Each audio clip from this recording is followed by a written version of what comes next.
Hi, George Diamond here. Today we're going to look at our second video over the chain rule. Now today we're going to look at a bunch of examples, but first for my calculus students I want to notice that I brought my yellow measuring tape. I've got on my pretty orange shirt today, but let's get right to it. Now we're going to look at a bunch of examples. The first video we just kind of talked about the chain rule. We did a couple of really simple examples. Now on this video we're going to do a bunch of examples. So just a bunch of examples. Hopefully by the end you'll have a better grasp of the chain rule. Remember, the chain rule is the last of our four big rules. You've got the power rule, quotient rule, product rule, and now the chain rule. So this is the last of the four big rules that we'll be looking at in calculus. So let's start off with our first example now, using the chain rule. We're going to find the derivative. Remember now with the chain rule, these are composite functions, or you can look at it as a composite function. They're going to have an outside part and an inside part. So students that are good at the chain rule, they can recognize the outside part and the inside part, because when you do the derivative using the chain rule, you take the derivative of the outside, leave the inside the way it is, times the derivative of the inside. So let's start off with example number one. This is a little, here we have y equals the quantity x squared plus 1 to the third power. Now the outside part of the function is the exponent. The inside part, what's inside the parentheses here, x squared plus 1. So as we take the derivative down, so to describe the derivative, taking the derivative of the outside, we're going to bring the 3 down, becomes 3 x squared plus 1. And remember, you got to subtract 1 from your exponent, gives us to the second power. So that's the derivative of the outside. Remember, now you bring the inside down times the derivative of the inside. So x squared plus 1, so the derivative of x squared plus 1. Now, in an example or two, I just wanted to show how this is setting up with the derivative, but pretty soon we're going to leave this step right here out. We're going to jump right into the derivative. So we describe our derivative now. This will be 3 times x squared plus 1 to the second power times. Now the derivative of x squared is 2x. The derivative of 1 is 0. So this is the derivative using the chain rule.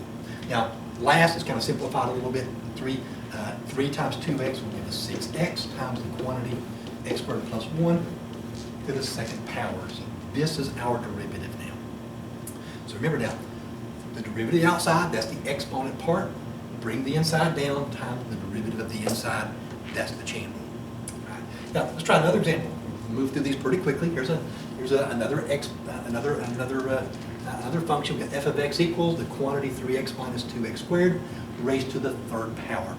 Now, as you look at this, just like the one we just did, the outside part of the function will be the 3, the inside function is 3x minus 2x squared. So as we take the derivative,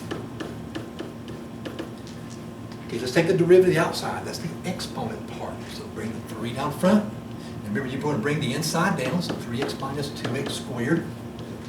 Subtract 1 from your exponent again and give it to the second power. So that's the derivative of the outside. Bring the inside down times the derivative of the inside. Now, as you take the derivative of the inside, the derivative of 3x is 3, minus the derivative of 2x squared is 4x. And there's our derivative.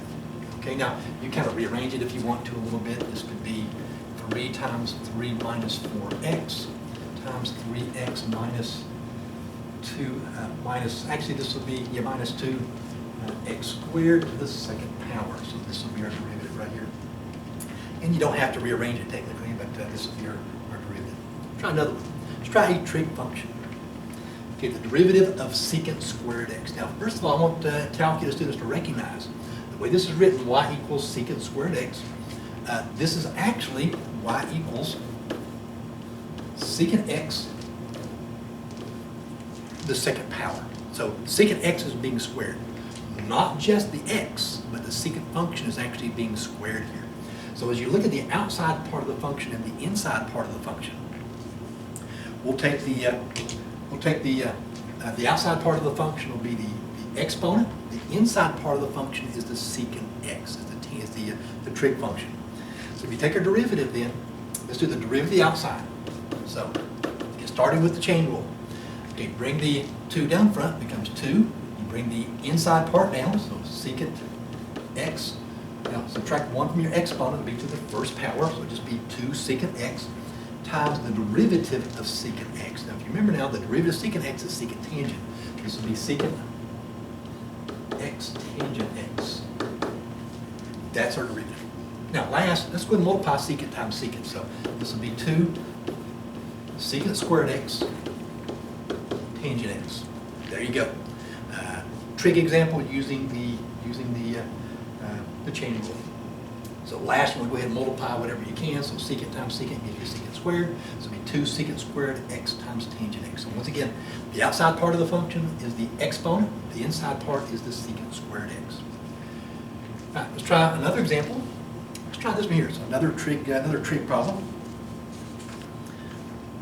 All right, now this time we have y equals cosine x minus 1. Right, so as we find our derivative. Now the outside part of the function is the cosine, the inside part is x minus 1. So to find our derivative, the derivative of cosine is negative sine. So it'll be negative sine, bring the x minus 1 down, times the derivative of the inside. So we're taking the derivative of the outside, derivative of cosine is negative sine, bring the inside down, times the derivative of the inside. That would be the derivative of x minus 1. So if you set this up, this is the way the derivative will set up. So the derivative of the outside, which is negative sine, bring the x minus 1 down, times the derivative of x minus 1. So you take your derivative, this will be negative sine, x minus 1, times, now the derivative of x is 1, the derivative of 1 is 0, so our derivative becomes negative sine quantity x minus 1. That's our derivative. So another example. Let's move on to number 5. Okay, this time we have f of x equals tangent 3x. So another trig function. Now the outside part of the function is tangent. The inside part of the function is what's inside the parentheses, basically. In this case, the 3x. So as you take your derivative now, remember the derivative of tangent is secant squared. We're going to take the derivative of the outside. So as we look at our derivative here, the derivative of tangent is secant squared. So this becomes secant squared 3x. So you take the derivative of the outside, bring the inside down, times the derivative of the inside. Now, the derivative of 3x is 3. That's our derivative. All right, so now if you want to, you can bring the 3 out front. So secant squared 3x, that's it. So that's it. Let's try another example. Let's try a fraction here. Now, so let's try one of these with a monomial numerator. It's like some -7, or a constant numerator. Now, first of all, this type of problem, you know, a lot of students, when you first look at it, you got this fraction, right away we think the quotient rule. But remember now, we don't want to use the quotient rule unless we have to, because then you get, you know, this great big fraction. This problem here, now we're going to rewrite this with a negative exponent by pulling this -7 off. So this is equivalent to -7 times 2x minus 3 to the -2 power. All right, so see that? So this becomes a lot easier to find the derivative. So with this problem here, using the chain rule would be a lot easier probably than trying to use the quotient rule to find the derivative of this particular function. So pull the -7 off. That's 1 over 2x minus 3 to the second power, which is quantity 2x minus 3 to the -2 power. So as we get our derivative now, okay, y prime is going to be equal to, now as you look at the function now, -7, quantity 2x minus 3 to the -2. The outside part of the function would be the -2 and the -7. The inside part is what's inside the parentheses again. That'll be the 2x minus 3. So let's take the derivative of the outside. And we're going to bring the -2 down, multiply to the -7. Becomes 14. Bring the 2x down. Minus 1 from the exponent makes that -3. So that's the derivative of the outside. Bring the inside down. Times the derivative of the inside. Now the derivative of 2x is 2. And the derivative of -2 is 0. So this is the derivative. Now, typically we want to rewrite this so it doesn't have a negative exponent. So 2 times 14 is 28. We end up with 28 over 2x minus 2 to the +3 power. So the -3 goes to the bottom of your fractions. And this is our final answer. So this is to the 3rd power here. Right. So this is our derivative now. Okay, let's try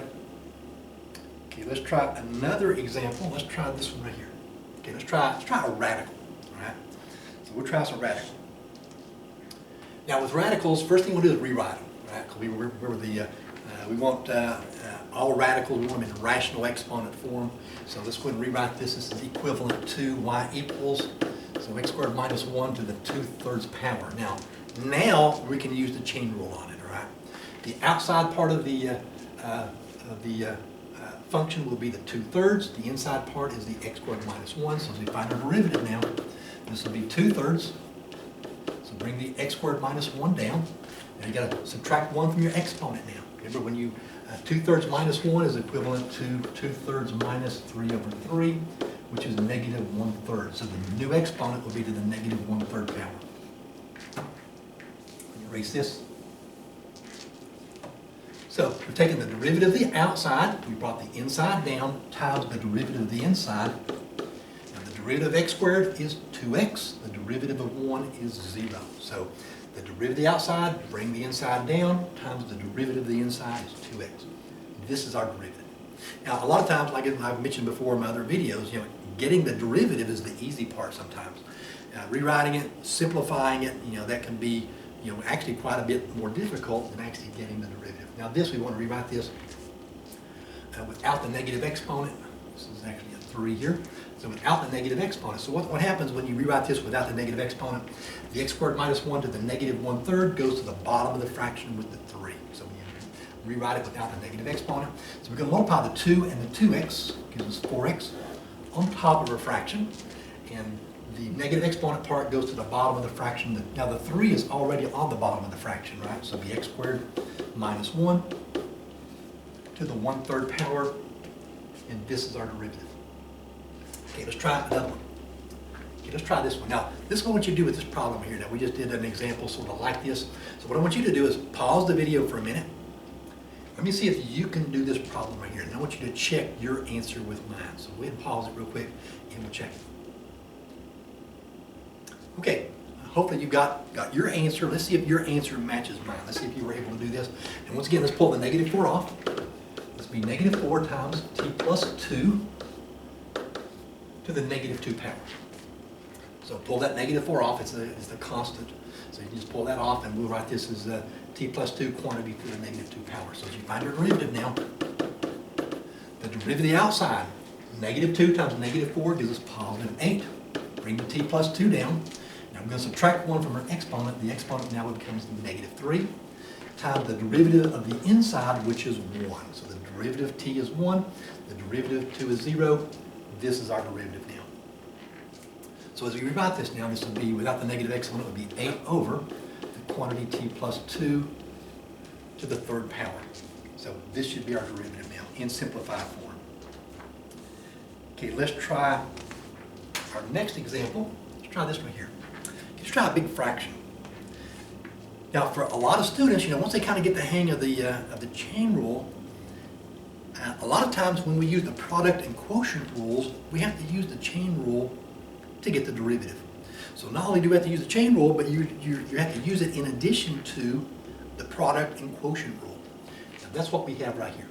Now, first let me rewrite this so it doesn't have the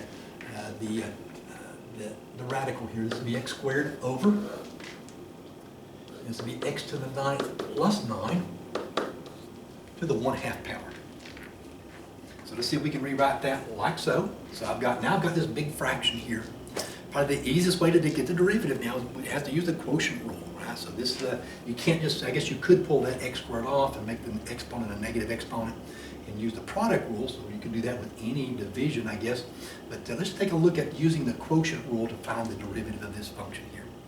So as we describe our derivative, so y prime, this will be equal to, now remember now with the quotient rule, you get this big fraction, right? So it starts off by taking the denominator and squaring it. Now the denominator is x to the 9th plus 9 to the 1/2 power. So x to the 9th plus 9 to the 1/2 power squared. So remember, it starts off with the denominator squared.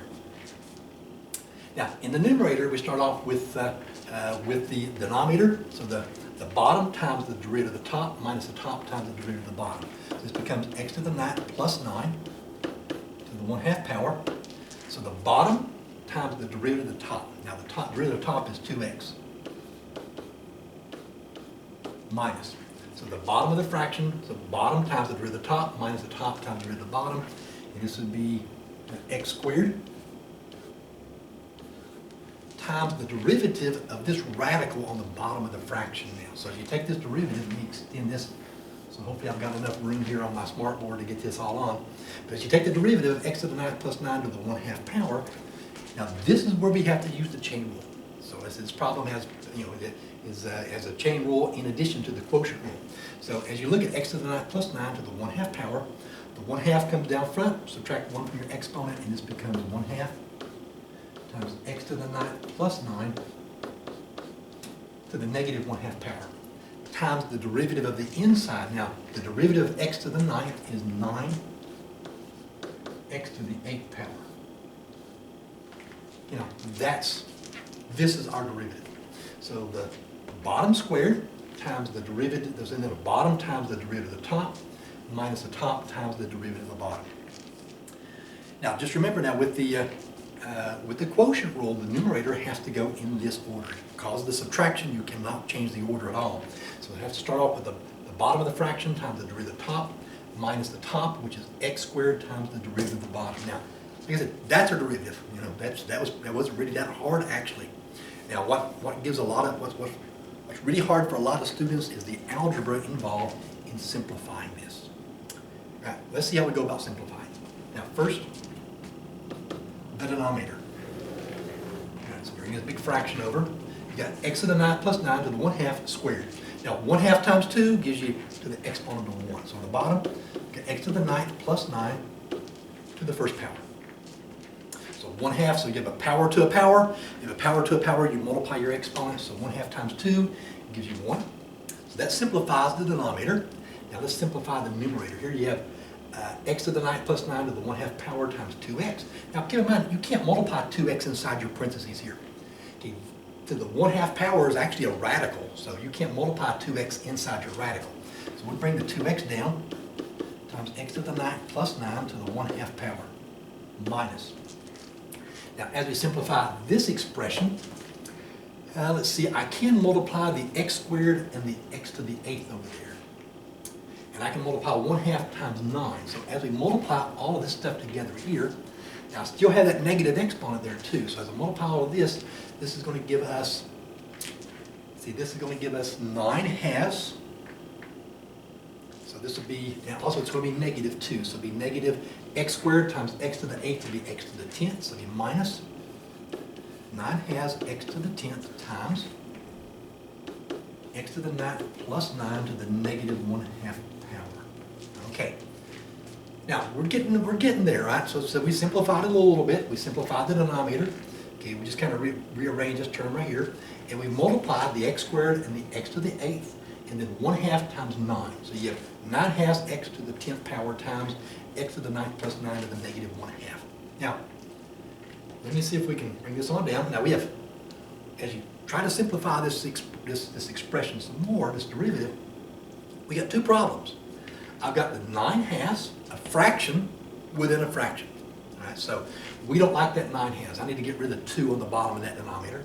Also, I've got x to the 9th plus 9 to the negative 1/2 power. We don't want to leave that negative 1/2 power there. All right, so remember, when you simplify, you don't want to leave a negative exponent. Not typically. So let's start off. I'll tell you what I'm going to do. I'm going to do this in 2 steps. So first, I'm going to get rid of the 9. I want to get rid of the 2 on the bottom of this fraction. So let's break this fraction up. So what I'm going to do is I want to multiply the top of the fraction by 2. But then you got to multiply the bottom of the fraction by 2. All right, that's going to, as you multiply, this one's going to give us, so let me see if I can bring this out here. Let's bring this up here a little bit. There we go. So as we simplify this now, first of all, you got to multiply 2 times this expression here. Gives us 4x, x to the 9th plus 9 to the 1/2 power. Now, when you multiply 2 to this expression right here, the 2's cancel out, and that gives us minus 9x to the 10th times x to the 9th plus 9 to the negative 1/2 power. Then on the bottom of the fraction, we still have the x to the 9th plus 9 with an exponent of 1. Now, you can leave the exponent of 1 off, but remember now, if there's no exponent, the exponent of 1. Okay, now that simplified a little bit. Now we have another problem simplifying this. I said, you see the x squared plus 9 to the negative 1/2, we can't leave that negative 1/2. Now, some of my students would want to, they just want to flip that negative exponent to the bottom of the fraction. But you can't. It's part of a subtraction here. So you can't just flip it, right? Not over subtraction like this. So we can't just flip this. So what I'm going to do, I'm going to show you a little trick to remove that negative 1/2 power. You saw how you remove this fraction. This is a little bit different, but it involves multiplying the fraction by 1/1. Now, to get rid of this negative 1/2 exponent, what we're going to do, we're going to multiply the top of the fraction, this time by. Now, to get rid of a negative 1/2 exponent, now remember, I know that negative 1/2 plus positive 1/2 gives me 0. So if I can multiply this expression here by another x to the 9 plus 9 with an exponent of 1/2, I can get rid of that negative 1/2. So that's what we're going to do here. Okay, let's multiply the numerator here by x to the 9 plus 9 to the positive 1/2 power, and we're going to multiply x to the 9 plus 9 to the positive 1/2 power. So once you multiply the numerator, we're going to multiply to the denominator too. Now this is 1/2 power. Hopefully you can see it on the video over there. Okay, now we're getting there. Let's bring this expression down here. This is 4x, x to the 9 plus 9 to the 1/2 power. Well, let's see, let's go ahead and multiply here. That'll save us a step. Now, as you multiply x to the 9 plus 9 to the 1/2 power, we're going to multiply to this term over here. Now, 1/2 plus 1/2, as you multiply, you add your exponents together. Okay, this will be 4x times x to the 9 plus 9 to the first power. So 1/2 plus 1/2, as you multiply x to the 9 plus 9, they got the same bases, you add your exponents, that'll be to the first power, minus 9x to the 10th times x to the 9 plus 9. Now we're going to multiply this term right here. Negative 1/2 plus 1/2 gives you to the 0 power now. Now all this over x to the 9th to the first power. Now we're almost done. Let's come on down.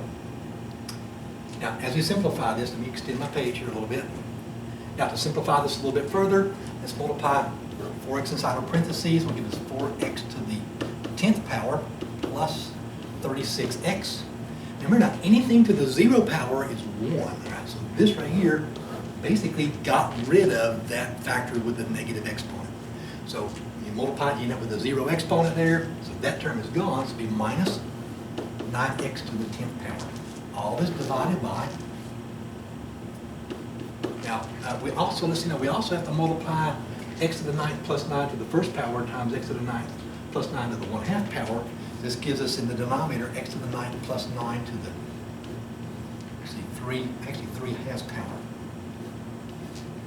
Okay, then there's one last thing we can do. We've got 2x to the 10th power. Let's combine those. That gives us negative 5x to the 10th plus 36x divided by x to the 9th plus 9 over to the 3/2 power. That should simplify this derivative. Like I said, the actual derivative was pretty easy. I got that within seconds. But then trying to simplify that big fraction, you get into this type of algebra. And for a lot of students, the algebra is what's so hard. Okay, the actual calculus is pretty easy, right? The chain rule, okay, this is the chain rule in addition to the quotient rule, but this is what it's simplified to. Okay, let's try another example. Let's try what's a little bit shorter. Okay, that one is really kind of long. Now, we call this the chain rule because sometimes the chain rule gets used more than one time. If you think of a chain just keeps on going. So you got one link, and then another. So sometimes there's instances in which we have to use the chain rule maybe 2 times, maybe even 3 times. So let's take a look at this problem right here. This is a problem where we're going to have to use the chain rule twice. So first of all, I'm going to rewrite this. Remember, this is equivalent to sine 4x quantity squared. So when you see sine cubed quantity 4x, this is quantity cubed, not squared, I'm sorry. Erase that. It's going to exponent to 3 there. Now, as we simplify this, we're going to use repeated use of the chain rule. So to start off, just like we would any chain rule problem, the outside part of the function is the 3, the inside part is sine x quantity 4x. So as we take our derivative then, okay, this this will be, bring the 3 down front, so we're going to take the derivative of the outside, leave the inside the way it is, times the derivative of the inside. And I'm going to do this in 2 steps. It'll be 3, this will be sine quantity 4x. Then you subtract 1 from your exponent, give you to the 2nd power times. Now we're going to do the derivative of the inside, so this will be sine quantity 4x as you take the derivative. So the derivative of the outside, leave the inside the way it is, times the derivative of the inside. Now this is where we got to use the chain rule again. Now the first part we're finished. Let's just bring this down. So it'll be 3. So it'll be 3 sine squared quantity 4x. So this part here we're finished with. Now, as you take the derivative of sine 4x, now this time we got to use the chain rule again. As you look at sine 4x, sine is the outside part of the function, 4x is the inside part. So we've got to use the chain rule again. The derivative of sine is cosine, so it'll be times cosine. Now you bring the 4x down, so that's the derivative of the outside, leave the inside the way it is, times the derivative of the inside, which is, and the derivative of 4x is 4. This is our derivative.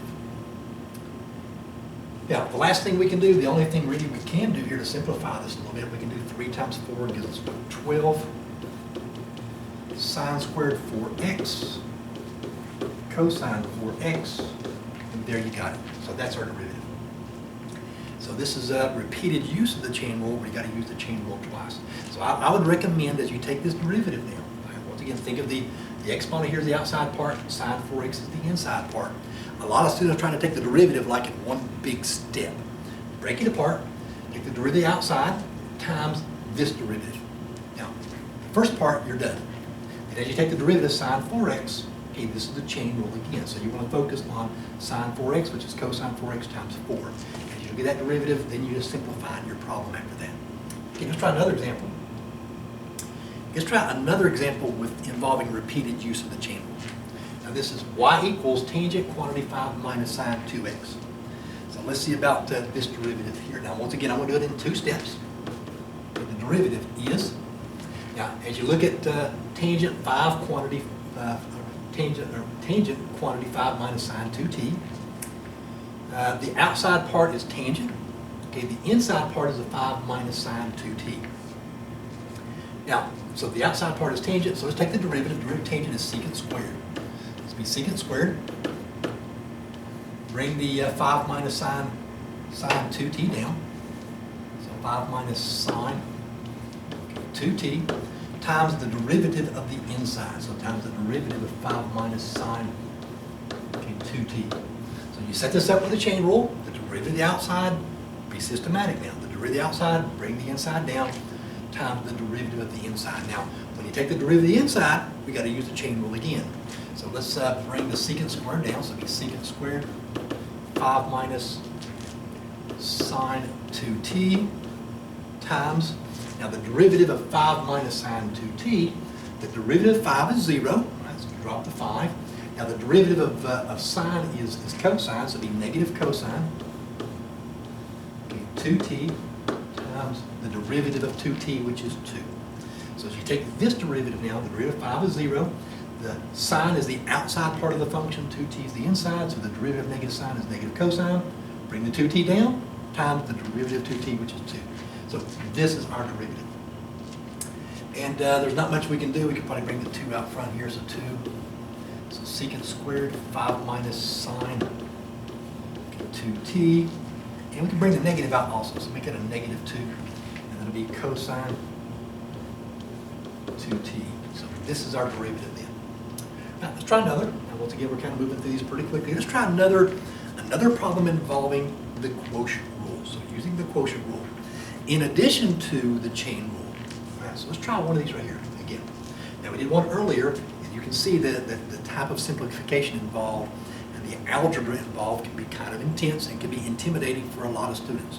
So let's look at another example. So I know my students, when they see this, hopefully, if they run across this type of derivative, at least they'll have a good idea as to how to do it, and they'll be able to find the derivative. Now, first of all, though, we rewrite it so it's in rational exponent form. We don't want the radical. All right, so this will be x over. Now, so as we rewrite this, this will be x over the quantity x squared plus 4 to the 1/3 power. Remember this right here is an exponent of 1, so as you rewrite this radical, 1 divided by 3 for your new exponent. So as you rewrite this in rational exponent form. Now, this is our fraction. Now, take the derivative of this, I'm afraid, there's no way to get around it. We pretty much need to use the quotient rule. We could actually use the product rule, but still, we're going to use the quotient rule. I want you to see how to take this derivative down. When we find our derivative, y prime is going to be equal to, and remember how the quotient rule starts? We better bring this all the way down. So it'll be the bottom squared. So it'll be x squared plus 4 to the 1/3 power squared.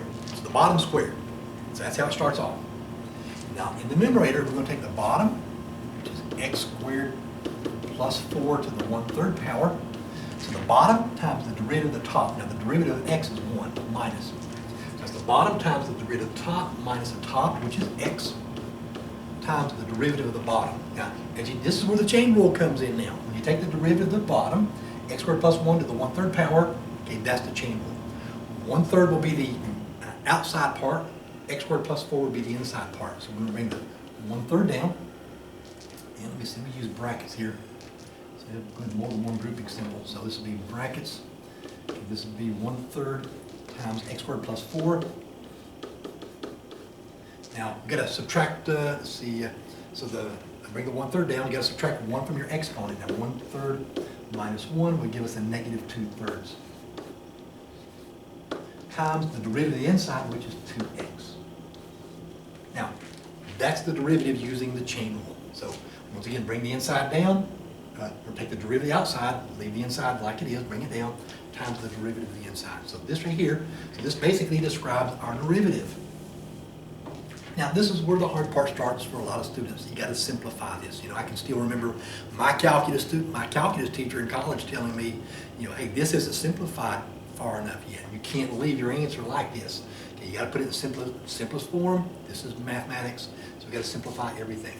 So as we simplify this, bring this down here. I've got this times 1, which is simply x squared plus 4 to the 1/3 power minus.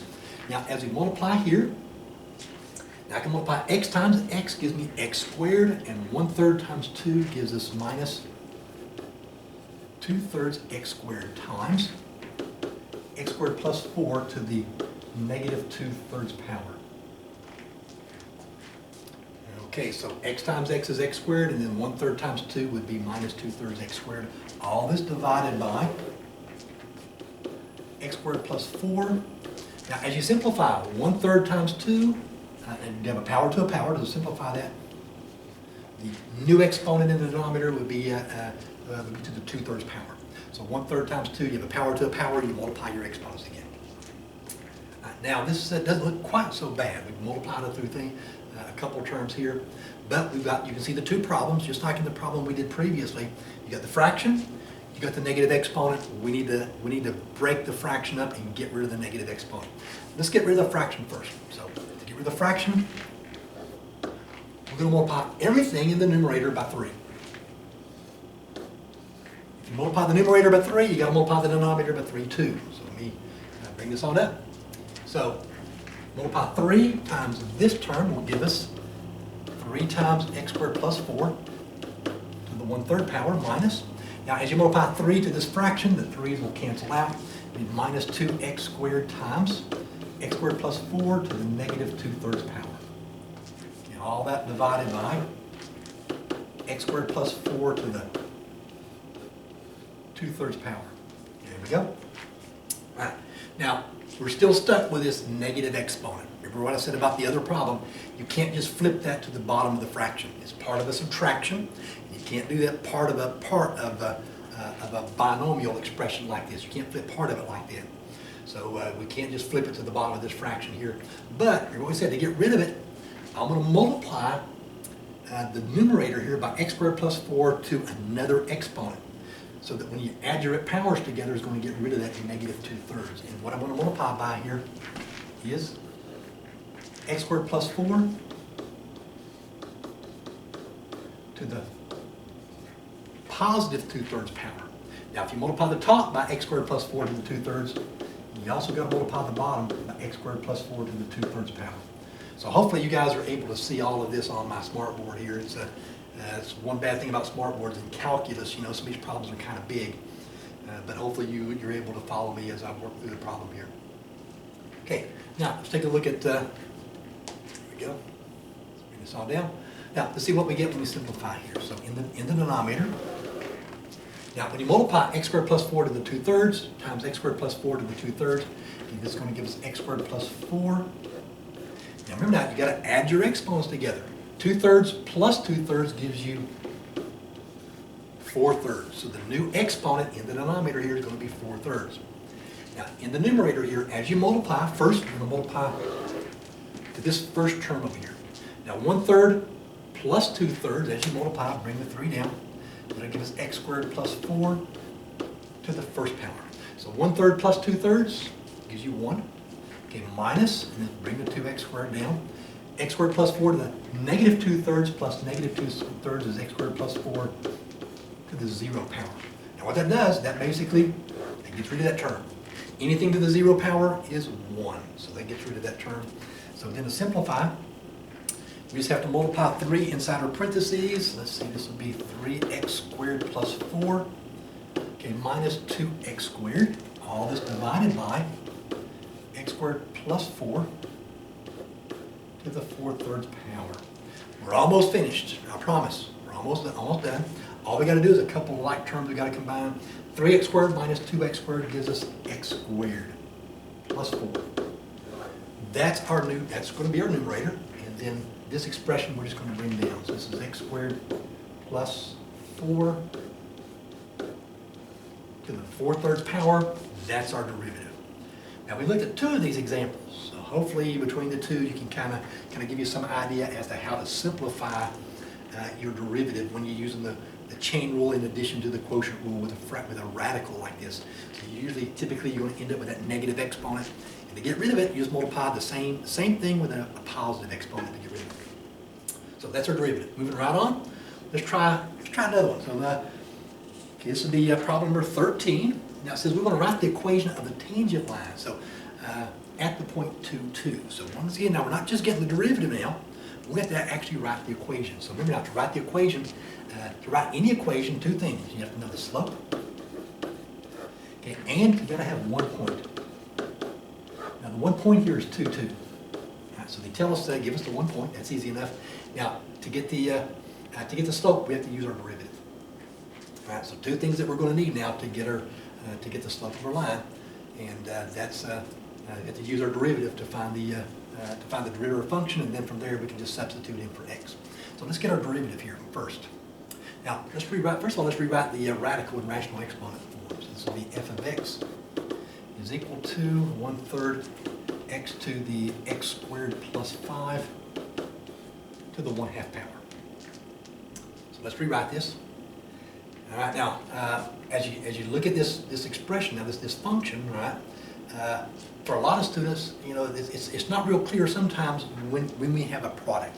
Okay, if you look at this particular function here, we have 1/3 x. 1/3 x is a linear function times a radical. So we have, as you look at this right here, we have a product. Okay, we got a product. Okay, that means using the product rule to get our derivative. Now, let's take a look at the product rule again. So we did this in a previous video. So we find our derivative. You know, the product rules, I'm going to group the 1/3 x and then the x squared plus 5 to the 1/2 power. Now the product rule takes the first function times the derivative of the second plus the second times the derivative of the first. So this would be 1/3 the derivative of the first times the second, okay, plus the second, which is x squared plus 5. So the derivative of that times the first, which is 1/3 x. The derivative of 1/3 x. So the first times the derivative of the second, well, the first, this will be the first here. So the first times the derivative of the second, plus the second times the derivative of the first. So as you use the product rule now, this is how it's going to go. Now, here's the problem. When you take the derivative of x squared plus 5 to the 1/2 power, that's where the chain rule part comes in. So as you take the derivative of this radical, you have to use the chain rule. So as we get our derivative, let's see what we get. Bring the 1/3 x down. So the first times the derivative of the second. Now when you take the derivative of x squared plus 5 to the 1/2 power, Okay, 1/2 is the outside part of your function, so bring the 1/2 down front. Bring the inside part of your function down. Now we've got to subtract 1 from our exponent, and this becomes to the negative 1/2 power. Times the derivative of the inside, which is, now the derivative of x squared is 2x, so times 2x. All right. Now this is the, let's back extend the page a little bit.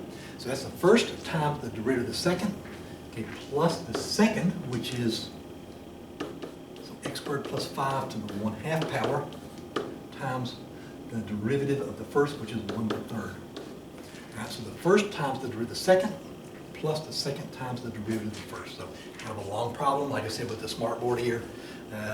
It's you know, it's a little bit longer than what we didn't need here. Now, as we simplify this though, first of all, let's simplify this first multiplication here. 1/3 x times this. Now, first of all, the 2's are going to cancel. So those will cancel out. I got this negative exponent. Now I'm trying to get the slope is what we're trying to get. So we're going to try to simplify my derivative a little bit. And now I have the x squared plus 5 to the negative 1/2 power. So let's multiply the x times the x. The 3 will go to the bottom of our fraction.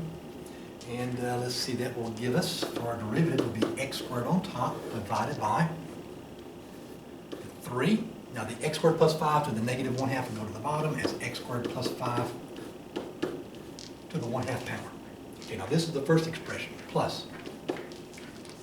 Now simplifying this expression here, this is simply 1/3 times x squared plus 5 to the 1/2.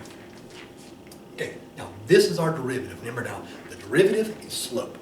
So now all we got to do, we have to substitute our x value in. So this will be, we'll get our slope at x equal 2. So let's see if we can extend this a little bit again. So x equal 2, let's substitute the 2 in for x, and we end up with 2 squared over, okay, 3 times 2 squared plus 5 to the 1/2 power plus, let's be 1/3 times 2 squared plus 5 to the 1/2 power. Now, 1/2 power is a square root, so we'll take the square root. So as we simplify this first expression, 2 squared is 4. This will be 3 times. Now, 2 squared is 4 plus 5 is 9. The square root of 9 is 3. So it'll be 2 times 3 plus. Now simplify the next expression. Once again, 2 squared is 4 plus 5 is 9. And the square root of 9 is 3. So it'll be plus 1/3 times 3. And once again, we're getting our slope. Let me extend this a little bit. So we end up here with 4 over 9 plus, now here the 3's cancel out, so plus 1. Now 4/9 plus 1 gives us 13 over 9. That's your slope. All right, so that's our slope. So once again, usually you have to use the product rule and then the chain rule in addition to the product rule to get your slope. Once you get your derivative, all you do is plug in your x value. This is our slope, now 13 over 9. Now the point here is a 0.22. So now let's write our equation. So if we extend our page here, now I'm going to use y equals mx plus b. So I'm going to write my equation in slope-intercept form. You could use point-slope form also. You can substitute in, it'll be 2 equals 13 over 9 times 2 plus b.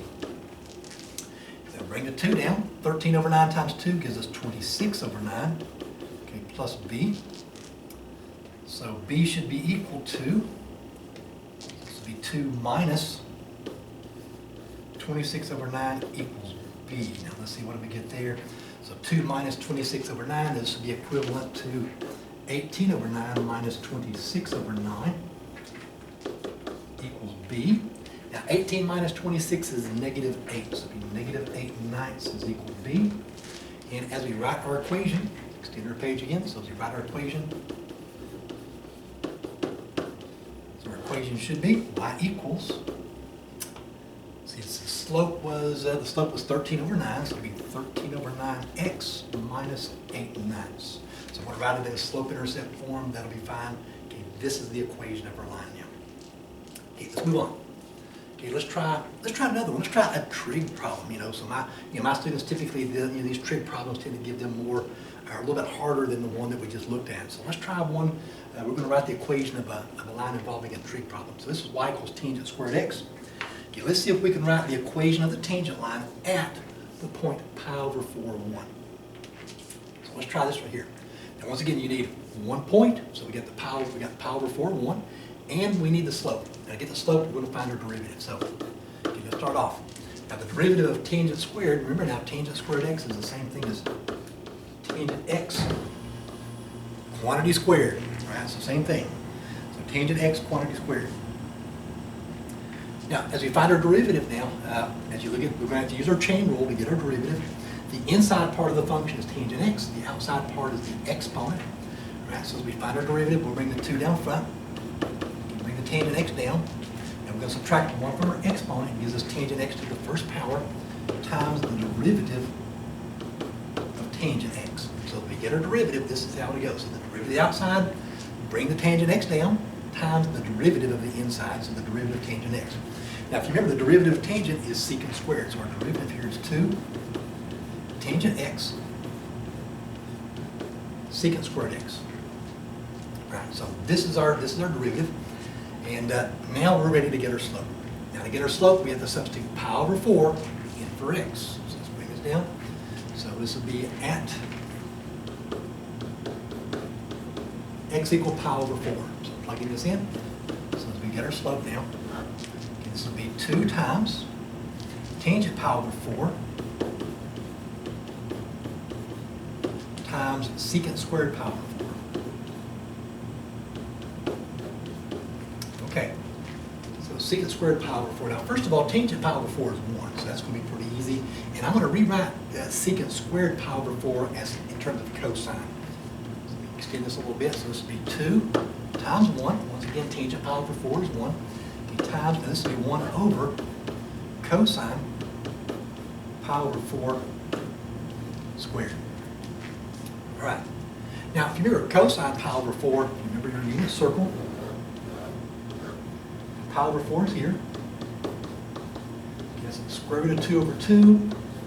Square root of 2 over 2. So the first number, the x component is cosine, and the y component is sine. So cosine pi over 4 should be pi square root of 2 over 2.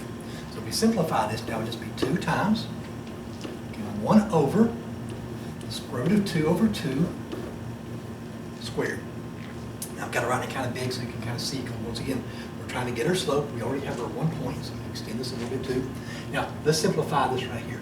All right, so as we simplify this, will be 2 times 1 over. Now, the square root of 2 squared would be 2 over 4. Now, 1 over 2 over 4 is equivalent to, this is equivalent to 2 times 4 over 2, which is 4. So this is our slope. So this is our slope. Okay. Now we're ready to write our equation. Now let me extend our page again. Here we are. We use y equals mx plus b. Time to write our equation. And this is what pi over 4 over 1. So let's substitute 1 in for y. The slope we said was 4 times pi over 4 plus b. Right. So once you got your slope using your derivative, right, and you substitute x and y, and once again, I'm going to put minus slope intercept form. You can use point slope form also.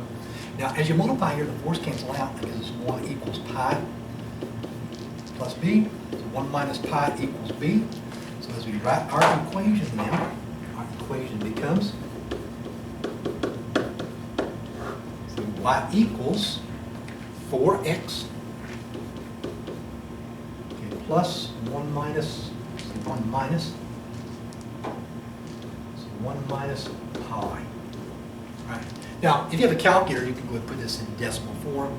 Now, AP Calculus students, now you got to realize that, you know, over half of the AP Calculus exam, you're not going to have a calculator, right? So typically, if it's a multiple choice question, typically they're going to leave you're going to leave the equation in terms of pi like this. But like I said, if you have a calculator, you can go ahead and see what the decimal would be. Okay, I think we have one more example. All right, let's try an application. All right, so let's try an application. Now, this is a particle moving along a coordinate line. All right, so moving along a coordinate line is s equals the square root of 1 plus 4t. Okay, s is in meters, t is in seconds. So find the particle's velocity and acceleration at t equals 6 seconds. So we'll try this problem right here. So we get the velocity and the acceleration after 6 seconds. Now, first thing I'm going to do, I'm going to rewrite the the position function in rational exponent form. So this right here is going to be s equals 1 plus 4t to the 1/2 power. So we have the radicals, we don't work with radical form, convert it to rational exponent form. Now, remember now, we're talking about velocity. Let's get velocity first. To begin with, let's get our velocity equation. Now that means your velocity is the first derivative, so if that's your position function, the velocity is going to be the derivative of the position function. Now, this is the chain rule. You take the derivative of 1 plus 4t, this would be a t here. You take the derivative of 1 plus 4t to the 1/2 power, you have to use the chain rule. Now, once we get the derivative, I'll get this substitute in now. 6 seconds in for t, and that'll give us our velocity. Now, it says that s is in meters, so position is in meters, and the time would be in seconds. So let's get our derivative. This will be 1/2. Now, the outside part of the function is the exponent, so it'll be 1/2. Bring the inside down, so plus 4t to negative 1/2 power times the derivative of the inside. Now, the derivative of 1 is 0. The derivative of 4t is 4. So this is our derivative now. So bring the 1/2 down front as a product now. Bring the inside part of the function down times the derivative of the inside. Now remember, you're going to subtract 1 from your exponent. The new exponent will be to the negative 1/2 power times 4. Now let's see if we can simplify a little bit. This will reduce to 1. The 4 over here will reduce to 2. So I can multiply the 1/2 and the 4. Let's extend our page a little bit. Okay, our velocity then becomes 2 times 1 plus 4t to the negative 1/2 power. All right. Now, this is equivalent to 2 times the square root of 1 plus 4t. Okay, over. This would be equivalent to 2 over the square root, 1 plus 4t. So this is equivalent to this right here. So the 2 goes on top of your fraction, the negative exponent goes to the bottom, and I'm going to convert it back into radical form. So at t equals 6 seconds. So at t equals 6 seconds, let's plug the 6 in. So the velocity at 6 should be 2 over the square root of 1 plus 4 times 6. And we end up here with 2 over. Now, 4 times 6 is 24, plus 1 is 25. The square root of 25 is 5. And the velocity at 6 seconds is 2/5. Let's get our units on it now, meters per second. All right, so this is our velocity. So it'll be 2/5 or 0.4. Now, if you're using a graphing calculator, it'll probably give you the decimal answer. So it'll be 2/5. Okay, let's try, now this is our velocity. Let's try the acceleration now. So let's see if we can get the acceleration now. Our velocity function is 2 times the quantity 1 plus 4t to the negative 1/2. Let's come on down. So let me see if I can write this again. So our velocity is equal to 2 times 1 plus 4t to the negative 1/2 power. Now, this is our velocity now. Remember that acceleration now is the second derivative. So it's going to be the derivative of the velocity function now. So let's see if we can get the acceleration function now. Once we get the acceleration function, once again, substitute 6 in for t. That's going to give us the acceleration. So let's extend our page here, give me a little bit of room. Okay, let's find the acceleration. The acceleration will be, now as you take the derivative again, now once again, we're going to use the chain rule to find the derivative with the negative exponent here. That's a negative 1/2 power. So take the derivative outside. Negative 1/2 times 2 would be negative 1. So I just put the negative down. So it'll be negative 1 times 1 plus 4t. Now you got to subtract 1 from your exponent. We'll make this to the negative 3/2 power times 4. So the derivative outside, leave the inside the way it is, times the derivative of the inside. And the derivative of 1 is 0. The derivative of 4t is 4. So this is our acceleration function. All right, now, I'm going to simplify a little bit, so I'm going to write it back in radical form and make it a little bit easier now. So it'll be negative 4 over, and this will be the square root of 1 plus 4t to the 3rd power. Okay, at t equals 6 seconds. Now, once you get the acceleration function, all you got to do now is substitute in, and this should give us our acceleration. So extend this a little bit. Substituting in should give us -4 over, this will be the square root of 1 plus 4 times 6 cubed. And let's see what we get. Now bring the -4 over. We end up with a fraction, looks like, so -4 over. Now 1 plus, 4 times 6 is 24, plus 1 is 25. The square root of 25 is 5. So on the bottom of the fraction here, we end up with 5 cubed. So we've got -4 over 5 to the third power. And then 5 to the third power would be -4 over 125. Now let's see, the position would be in meters per second squared. So the acceleration is in meters per second squared. This is going to be our acceleration. So I wanted to end the video with one really interesting application. This is just a little motion problem with radical where you have to use the chain rule. Now my students, we've looked at these types of problems, but nothing with a radical like this where you got to use the chain rule twice to get your acceleration. But still, you're just getting the derivative and then plugging in your time value to get your velocity and then to get your acceleration, and this is it. So hopefully after watching my video, hopefully you have a better understanding as to how to use the chain rule to find the derivative. This is our last major rule. Very important that we know how to use the chain rule. Thank you for watching.